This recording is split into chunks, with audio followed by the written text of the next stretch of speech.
Hi everyone, welcome back to the kitchen. Today I have a super fast, super easy way to enjoy a delicious summer dessert using some of that peach topping and some of the bulk streusel mix that we made a couple months ago. Today we're going to make this delicious peach crisp in no time at all, and I can't wait to show you how it all comes together.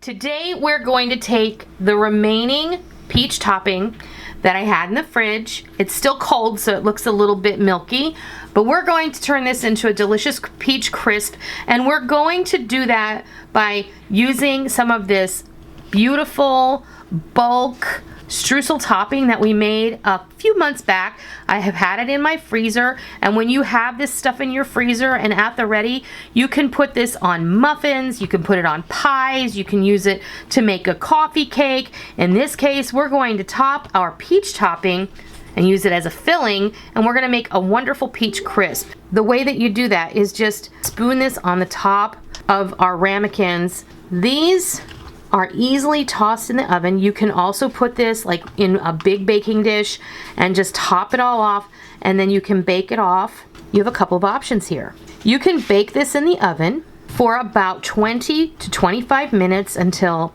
it's brown and bubbly and everything is yummy looking, and then you can cool it off and serve it with vanilla ice cream.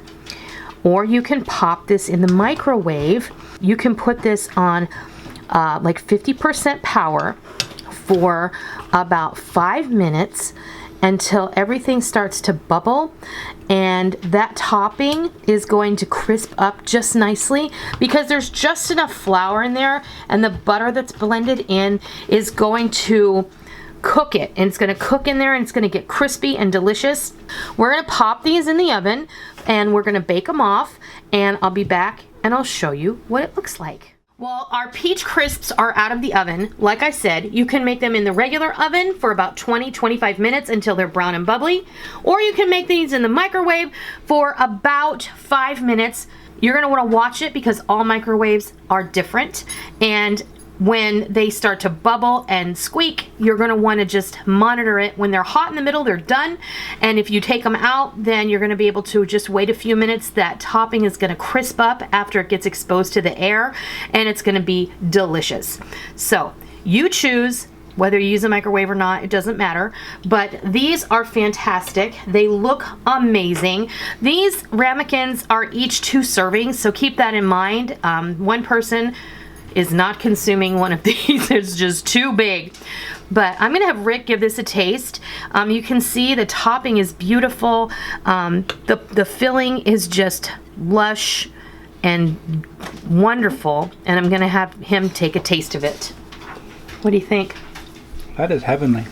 All you need is some whipped cream or some vanilla ice cream, and you are good to go. Oh yeah, that's really good. So delicious. Yeah. Now I know this may seem like a really short video and a really simple one, but sometimes those are the best. If you have the right things on hand at any given moment, you can make something amazing. If your friends drop by, if you have this peach filling on hand and that streusel on hand, you can just throw them together in a casserole dish, pop them in the oven, and while you all have a glass of wine or a cup of coffee and talk and visit, you'll be able to pull this out of the oven and serve it with vanilla ice cream. And who is going to turn that down, I ask you? Peach crisp with vanilla ice cream and good friends. There's really little that is better than that. So I hope that you can take this idea. I hope that you can use this idea. I will leave a link to the bulk streusel mix down below, as well as in an iCard here on the screen. You'll be able to find it at the end of the video as well. And then you'll be able to use all of these things together. I'll also leave links to the peach topping, and we'll also have a link to a playlist where we have used this peach topping and filling, etc. in other recipes as we went. So I hope that you give this a try. I hope you love it, and until next time, I'll see ya.